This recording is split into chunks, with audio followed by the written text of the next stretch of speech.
warahmatullahi wabarakatuh. Sebelumnya, perkenalkan nama saya Ode Intan dengan NIM 23650060 dari kelas B jurusan Teknik Informatika Universitas Dayang Iksanuddin. Pada video kali ini, saya akan menjelaskan materi yang ketiga yang berjudul Latar Belakang dan Landasan Undang-Undang ITE. Pertama, pendahuluan dan definisi. Adapun capaian belajar yang mencakup memahami definisi sejarah, bentuk kejahatan cyber, serta karakteristik khusus cybercrime. Definisi hukum cyber atau cyber law ini merupakan hukum yang mengatur aktivitas di ruang digital untuk menciptakan kepastian hukum dan melindungi hak para pihak, yang dikenal juga dengan istilah hukum teknologi informasi atau hukum mayantara. Mengapa sih disebut cyber? Dijelaskan bahwa cyber bukan berarti tidak nyata atau maya, melainkan mengacu pada dunia digital yang nyata karena memiliki dampak yang dapat dibuktikan secara hukum, layaknya aliran listrik. Selanjutnya, ruang lingkup dan pendekatan. Ruang lingkup hukum cyber yang sangat luas meliputi regulasi digital yang terdapat transaksi elektronik atau e-commerce, kontak dan tanda tangan digital. Yang kedua, perlindungan hak di mana HAKI digital atau software dan musik, perlindungan data pribadi, dan perlindungan konsumen. Yang ketiga, kejahatan digital, cybercrime seperti hacking, penipuan online, konten ilegal, dan carding. Yang keempat, aspek teknis, terdapat keamanan sistem dan digital forensik.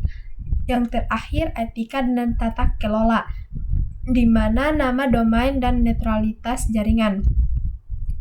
Pendekatan keamanan cyber yaitu melalui aspek hukum regulasi, teknologi, pengamanan sistem, dan sosial atau budaya, kesadaran masyarakat. Kemudian sejarah hukum cyber di Indonesia. Era praregulasi 1980 sampai 1998, di mana masa awal kejahatan komputer dengan teknologi terbatas terjadi pada kasus pertama tahun 1983 yang terkait manipulasi data keuangan, dan penanganan masih menggunakan KUHP karena belum ada unit khusus di kepolisian. Selanjutnya di era transisi reformasi pada tahun 1998 sampai 2008 yang ditandai dengan kebangkitan internet komersial dan munculnya regulasi pendahulu seperti Undang-Undang Telekomunikasi Nomor 36 tahun 1999 dan Undang-Undang Hak Cipta Nomor 19 tahun 2002. Inisiatif Civil Society mulai mendorong adanya cyber law pada tahun 2003. Yang selanjutnya era Undang-Undang ITE pada tahun 2008 sampai 2016. Ada pengesahan Undang-Undang ITE pertama yang diwarnai perdebatan mengenai pasal karet, Pasal 27 ayat 3 tentang pencemaran nama baik yang menyebabkan peningkatan kasus pidana secara drastis. Pada yang terakhir, era revisi Undang-Undang IT 2016 sampai sekarang, di mana penyempurnaan undang-undang dengan menekankan restoratif justice, kewajiban mediasi, dan klarifikasi pasal multitafsir. Selanjutnya, kelembagaan dan regulasi komplementer. Adapun perkembangan kelembagaan, profil lembaga penting seperti BSSN atau Koordinator Keamanan Cyber, Direktorat Tindak Pidana Cyber Polri, dan ID-CERT. Selanjutnya, regulasi komplementer menyebutkan aturan pendukung terbaru seperti Undang-Undang Nomor 27 Tahun 2022 tentang Perlindungan Data Pribadi atau PDP serta berbagai peraturan pemerintah atau PP terkait sistem dan perdagangan elektronik.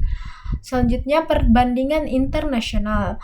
Posisi Indonesia dibandingkan dengan Malaysia dan Singapura, serta referensi 6 prinsip dasar kriminologi cyberspace dari PBB.